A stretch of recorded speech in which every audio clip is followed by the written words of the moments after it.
तो एक बार फिर से आपका स्वागत है हमारे YouTube चैनल पर। आज के इस वीडियो में हम जानेंगे कि यदि आप बिहार के निवासी हैं और जनरल कैटेगरी से बिलोंग करते हैं तो अपना EWS सर्टिफिकेट कैसे बना सकते हैं।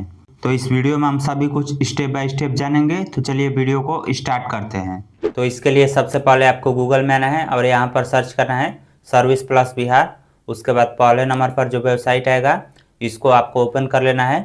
अब वेबसाइट ओपन करने के बाद आपको सबसे पहले ऑनलाइन आवेदन पर क्लिक करना है, उसके बाद लोक सेवाएं, फिर उसके बाद सामान्य प्रशासन विभाग और फिर सबसे अंतिम में आर्थिक रूप से कमजोर वर्ग के लिए आय और संपत्ति प्रमाण पत्र का निर्गमन। तो इसमें अंचल स्तर पर क्लिक करना है।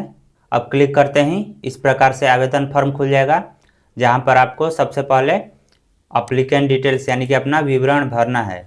तो इसमें सबसे पहले लैंग्वेज दे रहा है तो इसको इसी तरह छोड़ देना है। फिर उसके बाद जेंडर तो आपको अपने अनुसार सेलेक्ट कर लेना है। आप जिसके लिए भी ऑनलाइन आवेदन कर रहे हैं उसका जेंडर सेलेक्ट कर लीजिए। अब जेंडर सेलेक्ट करने के बाद यहाँ से अभिवादन सेलेक्ट करना है। तो अभिवादन में यदि आप मेल सेलेक्ट करेंगे तो यहाँ पर श्री और कोई अभिवादन नहीं, दो ऑप्शन देता है, तो आपको कोई अभिवादन नहीं पर क्लिक करना है। उसके बाद नेम ऑफ अप्लीकेंट में आपको अपना नाम लिखना है। नाम लिखकर स्पेस दबाएंगे तो इधर हिंदी में आ जाएगा। जैसे हम यहाँ पर इंग्लिश में नाम लिखकर स्पेस दबाते हैं तो इधर हिंदी में आ गया है। तो सेम इसी तरह से आपको अपना नाम लिख लेना है। उसके बाद जन्म तिथि तो यहाँ पर आपको अपना डेट ऑफ बर्थ कुछ इस तरह से सेलेक्ट कर लेना है। फिर उसके बाद आधार नंबर तो यहाँ पर आधार नंबर लिखना अनिवार्य नहीं है, इसलिए आप इसको छोड़ भी सकते हैं। यदि आप यहाँ पर आधार नंबर लिखते हैं तो फिर आपके आधार से रजिस्टर्ड मोबाइल नंबर पर OTP जाएगा, तो फिर आगे का प्रोसेस जो है वो कठिन हो जाएगा, इसलिए यहाँ पर आपको आधार नंबर इंटर नहीं करना है। फिर अब उसके बाद आवासीय पता यानी कि रेसिडेंशियल एड्रेस यहाँ पर डालना है। तो इसमें स्टेट सबसे पहले सेलेक्ट करना है। स्टेट के बाद डिस्ट्रिक्ट, डिस्ट्रिक्ट के बाद अनुमंडल, अनुमंडल के बाद ब्लॉक, उसके बाद स्थानीय निकाय का प्रकार यानी कि लोकलिटी। तो लोकलिटी में आप ग्राम पंचायत से आते हैं या नगर निगम या नगर परिषद या नगर पंचायत, आपको अपने अनुसार सेलेक्ट कर लेना है। जैसे हम यहाँ पर ग्राम पंचायत सेलेक्ट कर रहे हैं तो ठीक इसके नीचे ग्राम पंचायत सेलेक्ट करने का ऑप्शन आ रहा है। वहीं हम यहाँ पर यदि नगर निगम सेलेक्ट करेंगे तो यहाँ पर नगर निगम का ऑप्शन आएगा। वहीं नगर परिषद सेलेक्ट करेंगे तो नगर परिषद का ऑप्शन आएगा। वहीं हम यहाँ पर यदि नगर पंचायत सेलेक्ट करेंगे तो नगर पंचायत सेलेक्ट करने का ऑप्शन आएगा। तो इस तरह से आपको अपने एरिया के अनुसार अपना लोकेलिटी सेलेक्ट कर लेना है। उसके बाद यहाँ पर अपना वार्ड नंबर डालना है। ये भी डालना कोई ज़रूरी नहीं है, लेकिन आपको यदि वार्ड नंबर मालूम है तो आप डाल सकते हैं, कोई दिक्कत नहीं है। अब उसके बाद यहाँ पर विलेज का नाम लिखना है। फिर उसके बाद पोस्ट ऑफिस, उसके बाद यहाँ पर अपना थाना सेलेक्ट करना है। फिर उसके बाद यहाँ पर पिन कोड डालना है। उसके बाद होल्डिंग नंबर और सर्किल नंबर यदि आपको मालूम है तो आप डालिए, नहीं तो इसको आप खाली भी छोड़ सकते हैं क्योंकि इसमें स्टार मार्क नहीं है। अब उसके बाद जो मेन इंपॉर्टेंट सेक्शन है वो यही है, क एवं ख में से किसी एक को चुनना जरूरी है।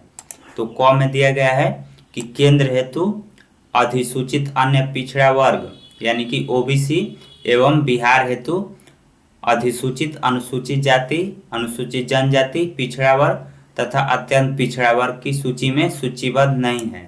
यानी कि हम यहाँ पर जिस जाति में आते हैं वो ना तो BC1 में आता है, ना BC2 में, ना SC में, ना ST में।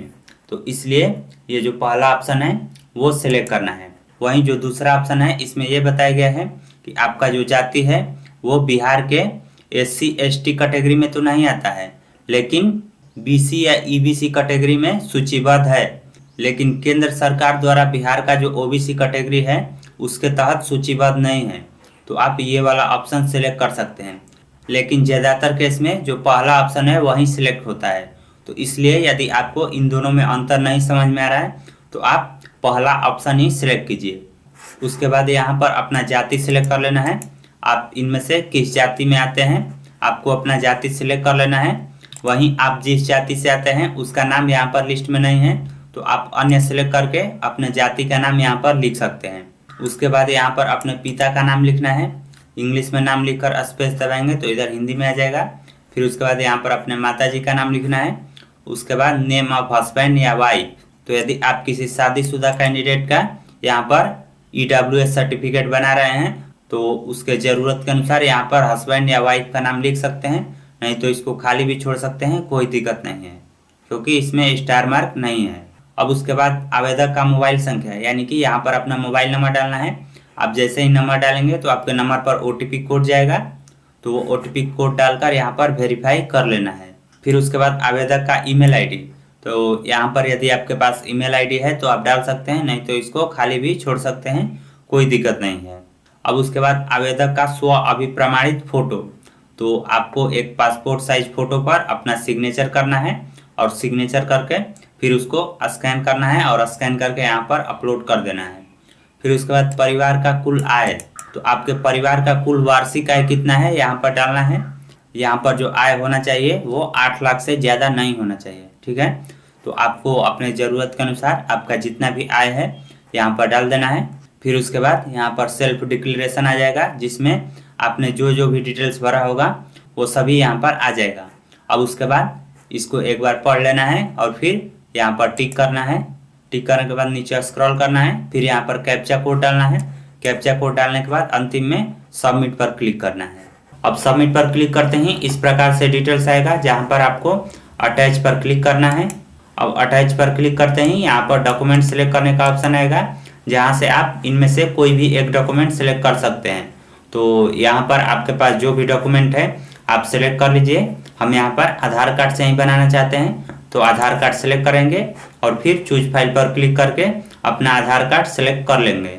अब आधार कार्ड सेलेक्ट करने के बाद यहाँ पर सेव पर क्लिक करेंगे। अब सेव पर क्लिक करते ही आपने जो डॉक्यूमेंट सेलेक्ट किया होगा उसका लिंक यहाँ पर आ जाएगा।